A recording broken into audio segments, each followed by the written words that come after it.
क्या आपको पता है कि क्रिकेट फील्ड में जो विकेट होता है उसका प्राइस कितना होता है? और क्या आपको पता है कि जो गैस होता है जैसे मीथेन गैस और सब गैसेस, उसमें एक्चुअल में कोई स्मेल नहीं होता है। Gas is actually odourless. उसमें स्मेल को ऐड किया जाता है ताकि कहीं पे लीक हो तो वो इंसान समझ पाए। That's the fact। Non stop random amazing facts को जानने के लिए तैयार हो जाओ। Fact number 20। फ्रेंड्स नाम का जो ये सीरीज है, अमेरिकन सीरीज, उसके कास्ट को आप यहाँ पे देख रहे हो। और क्या है कि जो इसका टीवी सीरीज था उसमें हर एक एपिसोड में ये लोग $1 मिलियन अर्न करते थे। मतलब जितने लोग यहाँ पे आप देख रहे हो सबको हर एक एपिसोड के 7 करोड़ रुपए मिलते थे। और क्या होता है कि टीवी सीरीज में काम करने का और एक फायदा ये होता है कि जो शोज होते हैं वो हर साल रीरन भी किया जाता है, तो टेलीकास्ट से भी वो अर्न करते हैं। तो इसके जितने भी लोग हैं ये बैठे बैठे पर साल $20 मिलियन कमाते हैं रीटेलीकास्ट से। मतलब करीब 150 करोड़ रुपए हर साल, वो भी बैठे बैठे। ये जो फ्रेंड्स सीरीज था ये इतना पॉपुलर हुआ था। Fact number 19। कंप्यूटर मैलवेयर की बात करें तो करीब हर साल 317 मिलियन कंप्यूटर वायरसेस, मतलब डेली करीब 1 मिलियन यानी 10 लाख कंप्यूटर वायरसेस बनते हैं। और क्या आपको पता है कि जो वायरसेस होते हैं वो लोग ही बनाते हैं जो वायरस डिस्ट्रीब्यूट करना चाहते हैं। कई लोग लगे रहते हैं वायरस को बनाने के लिए और डेली 1 मिलियन वायरस कहीं ना कहीं प्रोड्यूस होता है। Fact number 18। केट विंसलेट ये ऑस्कर जीती थी एक बार। तो क्या है कि कोई भी अगर ऑस्कर या कोई भी ट्रॉफी जीतता है तो अपने घर के रूम में सजा के रखता है उसको, पर ये जो थी ये अपने ऑस्कर अवार्ड को बाथरूम में रखती थी ताकि उनके घर में अगर कोई गेस्ट आए तो बाथरूम में बंद करके अपने आप को ऑस्कर लेके वो फील करके देखे ये लोग करते हैं ना, अवार्ड लेके सोचते हैं कि हाँ मैं जीतूंगा तो कैसा लगूंगा। ये बिना सेल्फ कॉन्शियस हुए कर पाए इसलिए वो बाथरूम में रखती थी, क्योंकि अगर ड्राइंग रूम में रखेगी तो छूने का तो हिम्मत कोई नहीं करेगा। Fact number 17। फेसबुक की तरह ही पहले माई स्पेस नाम की एक कंपनी थी। और क्या है कि ये साल 2019 में एक ऐसा इसमें मालफंक्शन आया कि इसका जो सर्वर था वो क्रैश हो गया। और ऐसा क्रैश हुआ कि कोई बैकअप ही नहीं था। मतलब साल 2003 से लेकर 2015 तक माई स्पेस का सारा डेटा लॉस्ट हो गया। मान लो आप फेसबुक यूज करते हो, ठीक है, आप सालों से फोटो डालते आ रहे हो। अगर फेसबुक आज आपको मैसेज कर दे कि आज से लेकर पिछले 10 साल तक आपका जितना भी फोटो, जितना भी डेटा, जितना भी पोस्ट था सब डिलीट हो जाएगा, तो कैसा लगेगा? यही हुआ है माई स्पेस के साथ। और यही रीजन था कि माई स्पेस डाउनहिल चलता गया। करीब 14 मिलियन रिकॉर्डिंग अलग अलग आर्टिस्ट्स के डिलीट हो गए। ये दुनिया के सबसे बड़े सर्वर क्रैशेस में से एक था। Fact number 16। एक बहुत ही मस्त फैक्ट है कि जो गैस होता है, methane gas and other types of gases, ये सब में स्मेल नहीं होता है नेचुरली, ऑर्डरलेस होता है हर गैस, बट उसमें स्मेल को ऐड किया जाता है मैनुअली। लोग मैनुअली ऐड करते हैं ताकि लीक हो तो पता चले और अलग अलग हम लोग उसको समझ पाए कि हाँ ये गैस है, ये गैस है। Fact number 15। बिल जॉय जो थे ये अपने जो कंसर्ट करते थे ना, उसमें जो फ्रंट सीट का रो होता था उसको ज्यादा दाम में नहीं बेचते थे। मतलब क्या होता है, कोई भी आर्टिस्ट कुछ कर रहा है, वहाँ पे लोग हैं उनको उसको सुन रहे हैं, तो क्या होता है कि फ्रंट सीट जो होता है सबसे सामने वाला वो सबसे हाई प्राइस्ड होता है, बैक सीट मिडिल वाला उससे कम और लास्ट सीट सबसे कम, ठीक है। बट ये जो थे ये नहीं चाहते थे कि सिर्फ अमीर लोग ही आके बैठे, ये चाहते थे कि हर तरह के लोग आगे आके बैठ पाए, ऐसा कुछ। मतलब फ्रंट सीट जो था वो रैंडम पीपल को असाइन होता था, रैंडम, ताकि सिर्फ अमीर लोग ही आगे नहीं बैठे बल्कि ट्रू फैंस भी दिखे। बट इसका मतलब ये नहीं कि कोई अमीर ट्रू फैन नहीं है, बट तब भी समझो मतलब इक्वालिटी थोड़ा, कि हाँ सारे अमीर लोग ही ना खा जाए। बहुत पैशनेट पीछे भी होते हैं जो कि आगे आने का सोचते हैं बट उनको सीट नहीं मिलता है। मैं भी कभी अगर मान लो कभी मीटअप किया ना किसी स्टेडियम में, मैं भी ऐसे ही करूंगा। उस इंडोर स्टेडियम का जो आगे वाला सीट्स होगा वो रैंडमली असाइन होगा लक के ऊपर। Fact number 14। जो गाने सुना जाता है उसमें क्या होता है कि साइंटिस्ट्स को एक अजीब सी बात पता चली है कि listening to music activates all areas of the brain. मतलब ब्रेन के ऑलमोस्ट सारे एरियाज एक्टिव हो जाते हैं जब आप म्यूजिक को सुनते हो तो। मतलब इसलिए शायद इतना अमेजिंग फील होता है और इसलिए कोई कोई म्यूजिक हमें गूज बम्स दे देता है। जैसे ये आर्टिकल देखो साइंस नॉर्डिक का, इसमें लिखा हुआ है new method reveals how different musical features activate emotional, motor and creative areas of the brain, मतलब सब पार्ट एक साथ। वीडियो में आगे बढ़ने से पहले मैं आपको एमपीएल के बारे में बताना चाहता हूँ। जिनको एमपीएल के बारे में नहीं पता, एमपीएल एक ऐसी ऐप है जिसमें आप एंटरटेनमेंट के साथ साथ पैसे भी जीत सकते हो। इस ऐप में आप अपने फेवरेट गेम्स को खेलकर और दूसरे प्लेयर्स के साथ कम्पीट करके पैसे जीत सकते हो, और इसमें 50 से भी ज्यादा गेम्स मौजूद हैं। और जीते हुए पैसे को विड्रॉ करने की बात जहाँ तक है, तो आप पेटीएम या यूपीआई किसी के भी थ्रू इंस्टेंटली अपने अमाउंट को विड्रॉ कर सकते हो। एमपीएल डाउनलोड करने की लिंक इस वीडियो के नीचे डिस्क्रिप्शन में दी हुई है, so go and check it out. Fact number 13, एक फैक्ट है ना कि आप प्लेसिबो इफेक्ट के बारे में सुने हो। शॉर्ट में ये बता देता हूँ कि प्लेसिबो इफेक्ट जो है वो एक ऐसा होता है चीज कि कोई बीमार है और उसे एक गोली दिया गया और उस गोली को देकर बोला गया कि ये दवाई है और इसे खा लो और आप ठीक हो जाओगे। वो खाता है उस दवाई को और थोड़ी देर में बेटर महसूस करने लगता है और ठीक हो जाता है। लेकिन असल में बाद में ये पता चलता है कि वो सिर्फ चीनी का एक गोली होता है, बट क्योंकि वो सिर्फ सोचता है ये दवाई था इसलिए वो उस पर असर करने लगता है। इस चीज को प्लेसिबो इफेक्ट कहते हैं। तो फैक्ट ये है कि प्लेसिबो इफेक्ट के बारे में आपको पता चल गया, ठीक है, आप अवेयर हो गए। तो क्या जब आप बीमार हो गए और आपको बोल के मैं दूं कि लो ये चीनी का दाना इसे खाओ, हो सकता है प्लेसिबो इफेक्ट से काम करने लगे, तो आपको लगेगा कि अगर मैं अवेयर हूँ इस इफेक्ट के बारे में तो ये मेरे पे काम नहीं करेगा क्योंकि मैं जागरूक हूँ ना। But the placebo effect still works even when you are aware of the placebo. नई रिसर्च ये बता रही है कि आपको पता है कि नकली दवाई है, बट जस्ट आप उसको खा रहे हो, पानी डाल के घोट रहे हो, आपको लग रहा है, आपको पता है नकली है, बट तब भी आपको बेटर महसूस हो सकता है। ऐसे भी चांसेस हैं 100 में से कुछ लोगों को, भले ही वो अवेयर क्यों ना हो। मतलब माइंड बहुत मिस्टीरियस चीज है। फैक्ट नंबर 12, एप्पल जो है वो दुनिया का first ever floating store Singapore में ओपन किया है। ये एक फ्लोटिंग स्टोर है, मतलब ये पानी पे तैरता रहेगा। आप एप्पल स्टोर से कुछ ले रहे हो और वो इधर उधर तैर रहा है। That's really amazing. इसका इंटीरियर का पिक देख लो और बाहर से ऊपर से कैसा दिखता है ये देखो।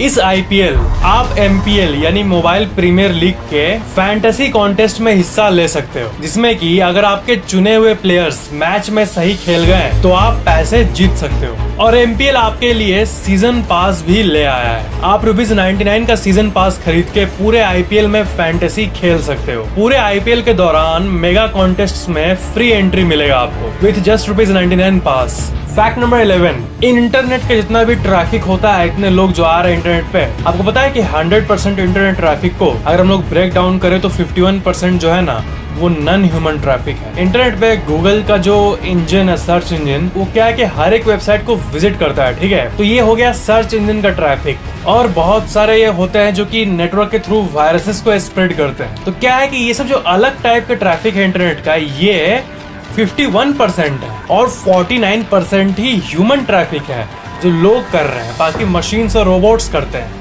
सुनने में बहुत अजीब लग रहा होगा आपको। ये आर्टिकल आप देख सकते हो, the studies based on data collected पूरा दिया हुआ है। इसमें लिखा हुआ है कि 49% जो है ह्यूमन ट्रैफिक है और बाकी 20% नॉन ह्यूमन सर्च इंजन और बाकी 31% मैलिशियस एक्टिविटीज के लिए होता है। इसमें से 19% जो होता है वो स्पाइज होते हैं, 5% ऑटोमेटेड हैकिंग टूल्स होते हैं, 5% स्क्रैपर्स होते हैं और 2% स्पैमर्स होते हैं। फैक्ट नंबर 10, न्यूटेला जो होता है, न्यूटेला उसमें हेजलनट होता है। ये चीज ठोक। तो क्या है कि जितना भी वर्ल्ड में जितना भी हेजलनट बनता है उसमें से क्वार्टर प्रोडक्शन जो है वो न्यूटेला ही ले लेता है। मतलब न्यूटेला हेजलनट का नंबर 1 कंज्यूमर है। ये इंटायर वर्ल्ड पॉपुलेशन का क्वार्टर हिस्सा ले लेता है खुद। फैक्ट नंबर 9, गूगल में 90% से भी ज्यादा लोग जो है ना वो सर्च करते टाइम उनका जो सर्च का कंटेंट होता है वो होता है स्पेलिंग। किसी चीज का स्पेलिंग नहीं पता तो गूगल में लिख लो, मिल जाएगा। इस चीज को गूगल के 90% से भी ज्यादा लोग करते हैं।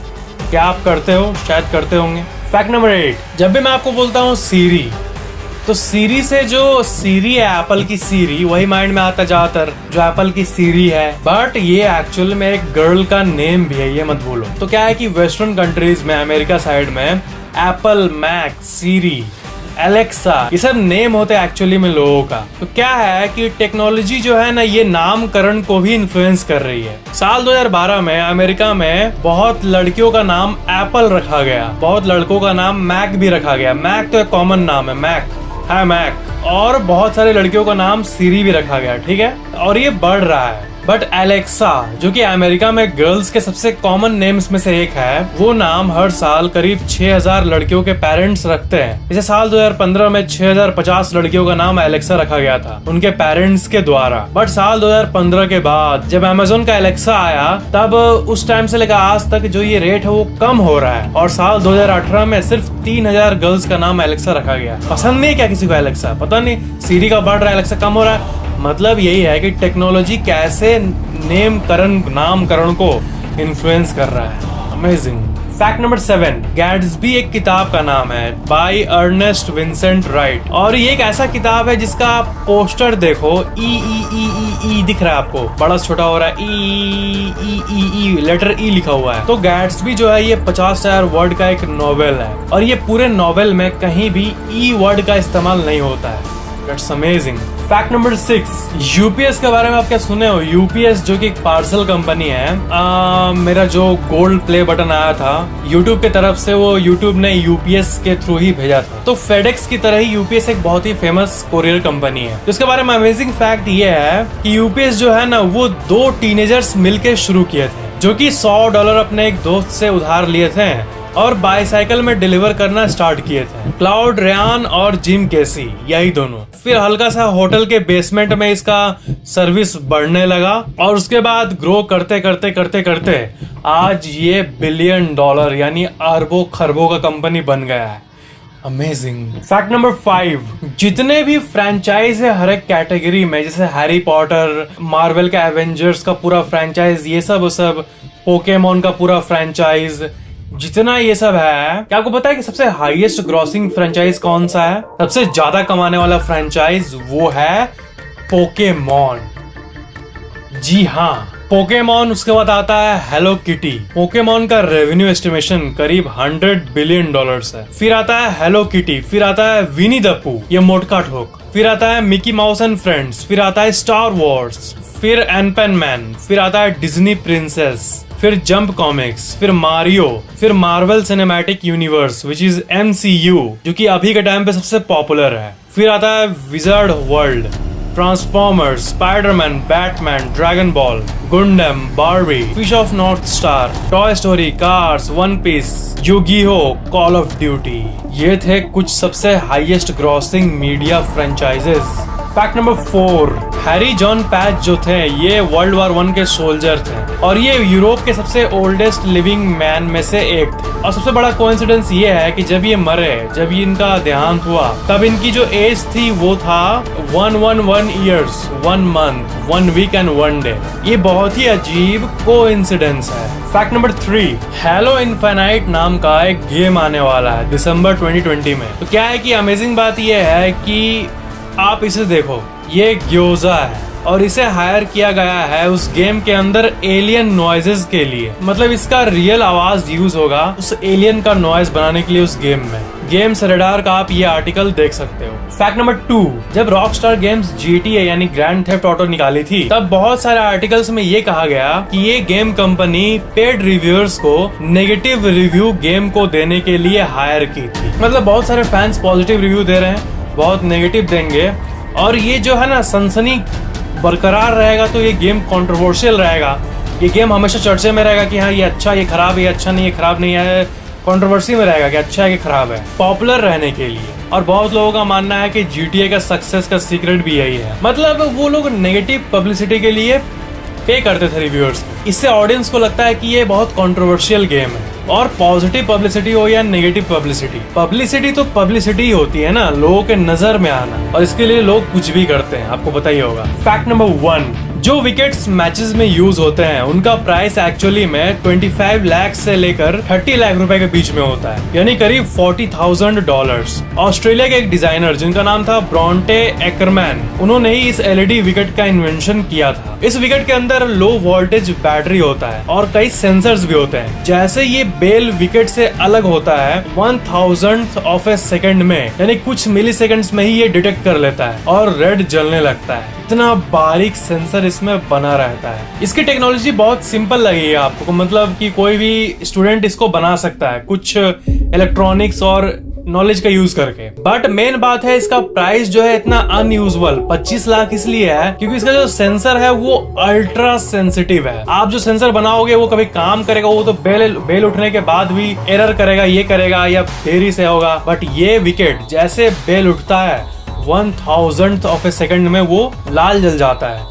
इसीलिए इसी टेक्नोलॉजी के चलते इसका प्राइस इतना है और इसे मैन्युफैक्चर करने वाली कंपनी का नाम है जिंग। और फ्रेंड्स, MPL को चेकआउट करना मत भूलना to win money while entertaining yourself. और ₹99 के सीजन पास से आप पूरे IPL के दौरान मेगा कॉन्टेस्ट में पार्ट ले पाओगे। So check out the link in the description and download the MPL app. अगर आपको वीडियो पसंद आए तो लाइक जरूर करना और वीडियो कैसा लगा नीचे कमेंट जरूर करना और शेयर भी जरूर कर देना। और अगर आप पहली बार चैनल देख रहे हो तो सब्सक्राइब करके बेल आइकन भी ऑन कर देना ताकि मेरे आने वाले अमेजिंग वीडियोस आपको तुरंत मिल जाए। Thanks for watching this amazing video.